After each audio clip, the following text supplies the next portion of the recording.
సిగ్గుచేటు. That's not correct. You are the CM, you are running the state. ఎట్లా మరి bills problem ఎట్లా? ఏమండి ఈ బిల్స్ నాకు తెలియదు, కానీ objection I have about bills is retired government employees PF funds వాళ్ళకి కేటాయించాలి. ఐ అగ్రీ దట్ మాకు బోల్డ్ అంత లోడ్ వచ్చి పడింది పాత government. We have inherited a lot of nuisance, కాదంటలేదు. కాకపోతే దీంట్లో మనం విడతల వారిగా విడుదల చేసి అందరికంటే పాతగా ఫస్ట్ రిటైర్ అయిన వాళ్ళ కాడ నుంచి వీ షుడ్ గివ్. వాళ్ళందరూ వచ్చి నా ఇంటి మీద పడ్డారు. పెద్ద కాంట్రాక్టర్లు బిల్లు తీసుకుంటారు, ఆ డబ్బులు కాంగ్రెస్ హైకమాండ్ ముడుతున్నాయి. ఎలక్షన్ ఫండింగ్ కోసం కాంగ్రెస్ హైకమాండ్ తీసుకుంటారు. వీళ్ళు ఫస్ట్ చీఫ్ మినిస్టర్లు కాదు, లాస్ట్ చీఫ్ మినిస్టర్లు కాదు కాంగ్రెస్ పార్టీకి.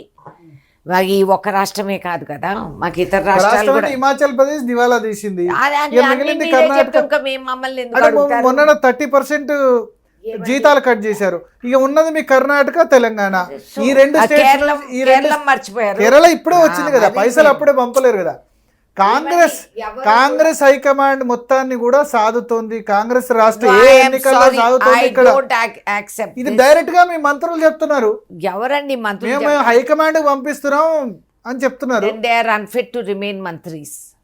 నేను ఇది ఓపెన్ గా చెప్తున్నా. ఈ విధంగా అజాగ్రత్తగా ఎవడైనా వాగినాడంటే మేమంతా హైకమాండ్గా అంటే మధ్యలో నువ్వెంత తింటున్నావు అంటే మరి జరుగుతుంది అదే కదా. బిల్స్ కి డబ్బులు తీసుకోవడం వాస్తవం కదా. బిల్స్ కు డబ్బులు తీసుకున్నారని అవును రియాక్షన్ వచ్చింది. అది సమస్య పరిష్కరణ మేము చేయాలి, అది వేరే మాట. బట్ టు సే ఇదంతా కూడా హైకమాండ్కే పోతుంది. I'm sorry. మరి కాంగ్రెస్ హైకమాండ్ ఎందుకు చర్యలు తీసుకోవట్లేదు ఇవన్నీ తెలిసినా సరే? ఏమండి మీకేం తెలుసు? ఇంతకుముందు కూడా ఉండేది. అంటే వాస్తవంగా చెప్పాలంటే 6% ఎంతనో పెద్ద బిల్స్ లో తీసుకునేవాళ్ళు. ఇప్పుడు 50 లక్షలు, కోటి రూపాయలు దానిలో కూడా. అబ్బో అసలు ఏ విధంగా పోల్చినా మేము బీజేపీ వసూలు చేసుకున్నంత మేము ఎక్కడ. వాళ్ళు బీజేపీ పాలిత రాష్ట్రాల్లో బిల్స్ కి డబ్బులు తీసుకోవట్లేదు. అబ్బో నాయన, ఎందుకంటే వాళ్ళు మేనే దోసుకుంటున్నారు. ఇంకా బిల్స్ డబ్బులు వాళ్ళ మీద పడుతున్నారు కదా మీరు అన్నట్టు. వాళ్ళు దేశాన్ని రిటైర్డ్ ఎంప్లాయీస్ కూడా కొద్దిమంది సీనియారిటీ లేని వాళ్ళకి క్లియర్ అయిన సందర్భం ఉంది. వాళ్ళు నడుస్తుంది కదా. కాంగ్రెస్ పార్టీ వాళ్ళ కాంట్రాక్టులు చేసిన వాళ్ళకి కూడా డబ్బులు రావట్లేదు. మీ ఎమ్మెల్యేలను అడగండి, మీ ఖమ్మం జిల్లా ఎమ్మెల్యేలను అడగండి. మీ ఎమ్మెల్యేలు రికమెండ్ చేసిన డబ్బులు వస్తున్నాయా? ఏమో నాకు ఇంతవరకు వాళ్ళు ఎవరూ కంప్లైంట్ ఇవ్వలేదు. ఐ డోంట్ నో, నాకు జెన్యున్లీ ఐ డోంట్ నో. నాకు ఎవ్వరూ కూడా వచ్చి కంప్లైంట్ ఇవ్వలేదు. అమ్మా నా బిల్స్ క్లియర్. బట్ హైకమాండ్కి అయితే డబ్బులు ఏం ముట్టట్లేదు. ఏమండి హైకమాండ్కి ఇది ఫస్ట్ గవర్నమెంట్ కాదు, మేము వచ్చింది మొన్న. ఈ ఎన్నో రాష్ట్రాలు దేశమంతా నడిపిన రోజులు ఉన్నాయి కాంగ్రెస్ పార్టీకి. సో వాళ్ళు ఎవరు ఏం డబ్బులు పంపుతారు, ఎట్లా పంపుతారు, ఎందుకు మేమంతా కేంద్ర మంత్రులుగా ఉన్నవాళ్ళమే కాబట్టి మాకు తెలుసు. సో అంత అమాయకంగా ఎవరైనా మినిస్టర్లు మేమంతా ఇదంతా కేంద్రానికే పంపిస్తున్నాము అని మీ జేబులు నింపుకొని మీ ఆస్తులు పెంచుకొని మీరు కేంద్రం మీద రుద్దుతారంటే I will not agree. I have strong objections. అంత కేర్లెస్గా ఎవరైనా వాగుతున్నారంటే వాళ్ళకి అతి త్వరలో తెలిసి వస్తుంది. అతి త్వరలో అంటే శాఖలు మారచ్చు, మంత్రివర్గం ఏమైనా అవ్వచ్చు. తోక కత్తిరించి సున్నం కూడా పెట్టచ్చు. తోక కత్తిరించాలి, కత్తిరిస్తేనే. ఎస్ ఎందుకంటే ఇది ఒక వ్యక్తి గురించో ఆడు చుట్టం గురించో గొట్టం గురించో కాదు. This party is there for more than 130 years. ఎన్నో త్యాగాలు మోసిన పార్టీ, ఎంతమందో నాశనం అయిపోయిన పార్టీ, ఎంతమంది సోనియా గాంధీ ఎంతమందిని పోగొట్టుకుంది. ఏ ఆస్తి నువ్వు పంపించినా ఆమెకి ఇది సరిపోదు.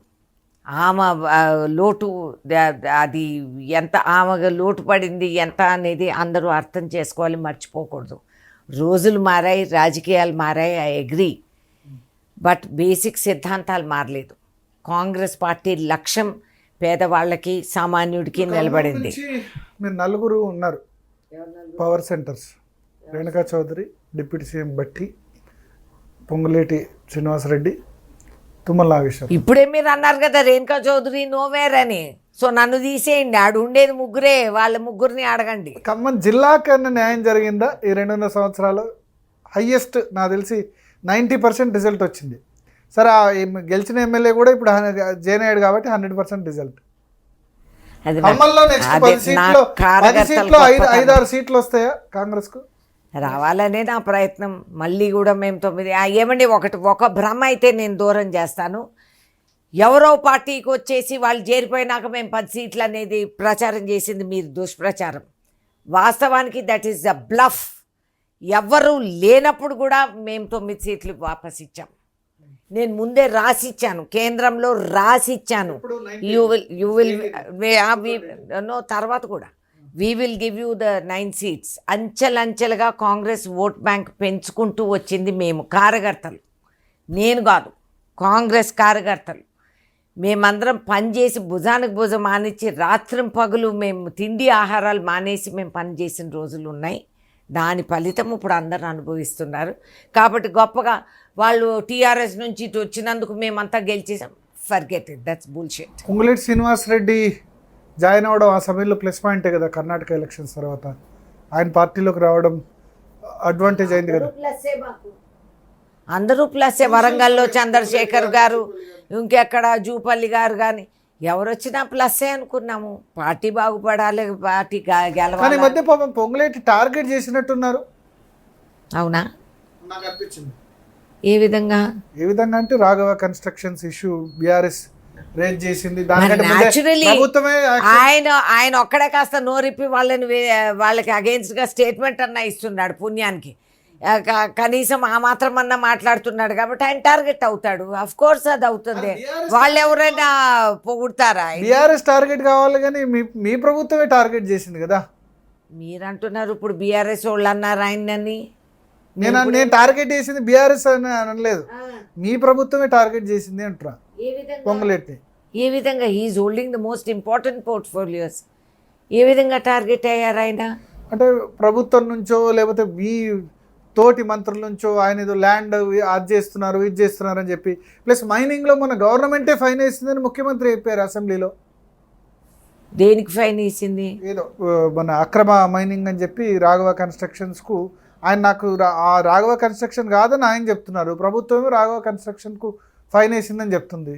అది that should be immediately clarified అండి. It's very unfortunate. అట్లా రాకూడదు. మీ ప్రభుత్వంలోనే టార్గెట్ జరిగింది. ఆయనకు మొదట్లో చాలా ఇంపార్టెన్స్ ఇచ్చారు, ఇప్పుడు కావాలని ఆయన్ని అప్రతిష్ట పాలు చేస్తున్నారు అంటారు. ఎందుకు ఏమొస్తుంది ఆయన అప్రతిష్ట పాలు చేసి? మీ ఇంటర్నల్ పాలిటిక్స్ ఏందో నాకు తెలియదు. అదంతా విచిత్రం. మొదట్లో ముఖ్యమంత్రికి చాలా సన్నిహితంగా ఉండే ఇప్పుడు దూరం అయ్యారు అని అంటారు. ఇవన్నీ మీరు కలుపుకొని చెప్పే కథలు సార్. వాళ్ళందరూ బాగానే ఉన్నారు శుభ్రంగా, రోజు కలిసి. హైకమాండ్ దగ్గర ప్రాధాన్యత పెరుగుతోంది ఆయనది అని చెప్పి కట్ చేశారు అంటారు. ఎవరిది పెరుగుతా ఉంది? పొంగులేటి శ్రీనివాస్ రెడ్డి. ఎలా అంటే కాంగ్రెస్ కష్టకాలంలో ఉన్నప్పుడు ఆయన జాయిన్ అయ్యారు. కర్ణాటక ఎన్నికల తర్వాత ఆయనతో పాటు 10-12 మందిని జాయిన్ చేయించారు, ఎమ్మెల్యే క్యాండిడేట్స్ని, వాళ్ళని అందరినీ గెలిపించాడు. జిల్లాలో ఎమ్మెల్యే క్యాండిడేట్స్ అందరూ ఆయన మనుషులే. సో ఇప్పుడు ఏంటి కంప్లైంట్ ఏంటి నాకు అర్థం కావట్లేదు. వచ్చిన తర్వాత సరే మీరు అన్నట్టు రెవెన్యూ పోర్ట్ఫోలియో ఐడెంటిఫైర్ ఇచ్చారు, హౌసింగ్ కానీ ఇచ్చారు, కానీ ఇండైరెక్ట్ గా ఆయన్ని బ్లేమ్ చేస్తున్నారు ల్యాండ్ విషయాల్లో లేదా వేరే విషయాలు. ఇవన్నీ జరుగుతూ ఉంటాయి మాటికి. అసలు చేసే దుష్టులనేమో నెత్తినెక్కించుకొని కిరీటాలు పెడుతున్నారు. ఇవన్నీ ఇట్లా చేసి ఇట్స్ వెరీ ఫూలిష్. ఇప్పుడు పొంగులేటిని గెలకటం కానీ ఇదిగా చేయటం, I think it's a big mistake. అది నిజం కూడా కాదు. మీరు చెప్తాం, మీరు అంటున్నారు, మీడియా వాళ్ళు చెప్పేదంతా మేము నమ్మేస్తాం. అమ్మో బాబోయ్ ఇంకేమన్నా ఉందా మాకు? ఇప్పుడు మీరే చెప్పారు నామినేటెడ్ పోస్టులన్నీ కూడా ఎవరికి వచ్చాయో వైరా దగ్గర. పొంగులేటి చెప్పిన వాళ్ళకి తక్కువనే కదా, మొదటి విడతలో వచ్చింది కానీ మిగతా విడతల్లో ఆయన ఏం చెప్పలేదు. ఇవన్నీ ఆయన కేసులు కాదు. So let the party tell me who it is. మీరు రాసుకొని రూముల్లో కూర్చొని రాసుకొని ఏదో రహస్యం అని అనుకుంటే నేను I'm not going to accept that non sense. మీరు చెప్పండి ఎవరు రికమెండ్ చేశారు, ఎందుకు ఇచ్చారు? స్థానికంగా ఉన్న పాత కార్యకర్త వాడు టార్గెట్ అటు అయ్యాడు ఇటు అయ్యాడు, వాడికి నువ్వేం చెప్తావు? I'm asking that. నువ్వు చెప్పు. You have to. I'm not going to accept otherwise. ఏం చేస్తారని అనుకుంటారా? చేసినప్పుడు తెలుస్తుంది. సో అంటే పొంగులేటితో కానీ తుమ్మల నాగేశ్వరరావుతో కానీ మీకు ఈక్వేషన్ బాగానే ఉందా? నాకేమి ఇబ్బంది అండి బాబు. నేనేమన్నా ఎమ్మెల్యేనా అక్కడ లోకల్గా? నాకేమన్నా కాంట్రాక్ట్? మాజీ ఎంపీ ఖమ్మం నుంచి. నేను మాజీ ఎంపీ, నేను సిట్టింగ్ ఎంపీ. నేను ఎప్పటికీ ఖమ్మం ఎంపీ గానే భావిస్తారు. ఆడబిడ్డ, పర్మనెంట్ ఆడబిడ్డ. ఈ పదవులు వీళ్ళెవరు ఏకేది లేదు, పీకేది లేదు. నాకేం పోనీ నాకు కొడుకున్నాడా, అల్లుడు ఉన్నాడా, ఎవరన్నా ఉన్నారా టికెట్ కోసం? నేను అది అడగటం లేదు. నేను కేవలం చిన్న కోరికలు నావి. నా కార్యకర్తల్ని ప్లీజ్ కాపాడండి. వాళ్ళ చిన్న సమస్య. వాళ్ళు కూడా అసంతృప్తి ఉన్నారా మరి? పొంగులేటి తుమ్మల కూడా అసంతృప్తి ఉన్నారు. ఏమో, నేను ఎప్పుడు మాట్లాడలేదు, వాళ్ళు నన్ను కలవరు, నేను అడగను. సో నాకేం పని వాళ్ళతో? నాకు పని ఉంటే నేను 10 సార్లు వెళ్ళాలి, కానీ పని లేనప్పుడు నేను ఎందుకు వెళ్తాను సార్? నాకేం కావాలి? ఒకవేళ పొంగులేటిని బ్లేమ్ చేస్తే మీరు రక్షిస్తారా? ఆయనకు నా రక్షణ అవసరమా? భలే చెప్తారులే. డైరెక్ట్ గా సోనియా గాంధీ కానీ లేదా రాహుల్ గాంధీ కానీ. ఐ హ్యావ్ ఆల్వేస్, ఇవాళ కొత్తగా నేను చెప్పే డైలాగులు కాదు, నా రాజకీయ చరిత్ర ముందు రంగప్రవేశం అయిన కాడ నుంచి ఐ హ్యావ్ ఆల్వేస్ ఫాట్. కొంచెం ఏమైనా అన్యాయం జరుగుతుంది ఈ మధ్య కొంచెం అట్లా అని అనిపిస్తుందా? ఏమో, నాకు క్వైట్ ఫ్రాంక్లీ నేను లోకల్ పాలిటిక్స్లో ఐఎమ్ స్విచ్డ్ ఆఫ్. నాకు వీళ్ళెవరితో సంబంధాలు లేవు. నేను అసలు ఏ ఎమ్మెల్యేని కలవను, నాకు సంబంధం లేదు. నేను పార్లమెంట్లో సరిపోతా ఉంది నాకు. అక్కడ పెట్టి నాకు నా ఇంట్లో నా పర్సనల్ ప్రాబ్లమ్స్ కొన్ని ఉన్నాయి, మా ఫ్యామిలీలో కొంతమందికి హెల్త్ బాగాలేక ఇది లేక నేను ఆ తిప్పల్లో నేను ఉంటాను. నేను జిల్లాకు కొన్ని అవకతవకలు, ఇప్పుడు మొన్న రిటైర్డ్ గవర్నమెంట్ ఎంప్లాయీస్ వాళ్ళు 200-300 మంది నా ఇంటికి వచ్చారు. నాకు బాధ అనిపించింది, నాకు సిగ్గు కూడా వేసింది. వాళ్ళంతా ఆ యూరిన్ బ్యాగ్స్ ఇవి అవి పట్టుకొని వచ్చి వాళ్ళకి ఇష్టపడే. అండ్ దెర్ ఈస్ ఎ చట్టం, we cannot deny them their fund. There is a rule.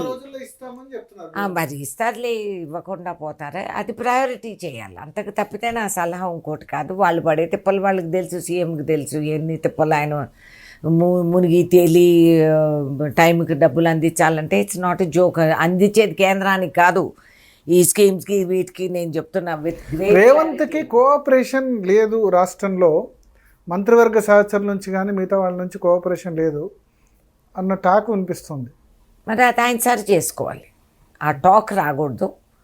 That should not happen. He should improve his PR with his ministers and with his. రాహుల్తో డైరెక్ట్గా relation ఉన్నా ఇక్కడ రాహుల్తో రిలేషన్షిప్ ఉంటే Rahul is not running the state కదా, Rahul is depending on him. నీకు ఒక అవకాశం మేము కలిగించాం, ఇది ఫస్ట్ సీఎం కాదు, ఎన్నో సీఎంలకి అవకాశాలు కలిగించారు, ఎంతమందినో తెచ్చారు, ఇది చేశారు. ఆ అకౌంటబిలిటీ మన మీదే ఉంటుంది. నువ్వు మంచి చేసినా చెడు చేసినా నీకేం, నువ్వు మంచి చేస్తే క్రెడిట్ నీకే వస్తుంది, చెడు చేసినా నీకే చుట్టుకుంటుంది. కాబట్టి as a older women and Revanth work hard. తమ్ముడు అంటారు కదా మీరు, తమ్ముడే నాకు సొంత అన్న తమ్ముళ్ళు ఎవరు లేరు వాస్తవంగా. తమ్ముడే నాకు చిన్నవాడు కాబట్టి నేను కోరతాను, నేను సపోర్ట్ చేసిన మంచి పైకి రావాలి, ఎదగాలి, ఒక స్థాయికి ఎదగాలి అని చెప్పి. తమ్ముడు అక్కకి సపోర్ట్ చేస్తున్నాడా? నాకు దేనికి కావాలా నాకు సపోర్ట్? మీరు అన్న నామినేటెడ్ పదవుల్లో ఆయన రోల్ ఉందంటే I will challenge him. There is, అందుకే ఎవరు who has decided this, I want that first. ఎవరు డిసైడ్ చేశారు? ఆర్గనైజేషన్ అయితే PC chief, Stambhadri development corporation అయితే ముఖ్యమంత్రి. Let all of them answer me. దాన్ని అప్పుడు వాళ్ళ జిల్లాల్లో కూడా నేను గెలుపుతా కదా, నేను తెలుసుకుంటాను ఎవరు ఎట్లా ఎందుకు వచ్చాడనేది. అక్కడ కూడా పాత కాంగ్రెస్ ఉన్నారు. మీకు కనీసం అంత నిర్లక్షణ, you think women are so not bothered అని అనుకుంటే don't worry, we also know how to settle that score. మేమేమి, నాకెవడు గాడ్ ఫాదరు గ్రాండ్ ఫాదరు లేరు రాజకీయాల్లో. నేను ఎవరికి వైఫ్ విడో గర్ల్ ఫ్రెండ్గా రాలేదు రాజకీయాల్లోకి. నేను ఒంటరిగా పోరాడి ఇన్ని సంవత్సరాలు నేను ఐ హ్యావ్ సర్వైవ్డ్. సో ఎదురువాడు కొంచెం ఆలోచించుకోవాలి, తక్కువ అంచనాలు వేయొద్దండి. డోంట్ అండర్ ఎస్టిమేట్ మీ, నేను చెప్పేది అది. పక్క రాష్ట్రం వెళ్దాం, ఆంధ్రప్రదేశ్. మొన్న పార్లమెంట్లో మీరు మాట్లాడింది బాగా వైరల్ అయింది, కమ్మరావతి అని. అవునండి, చెప్పింది ఆయనే కదా.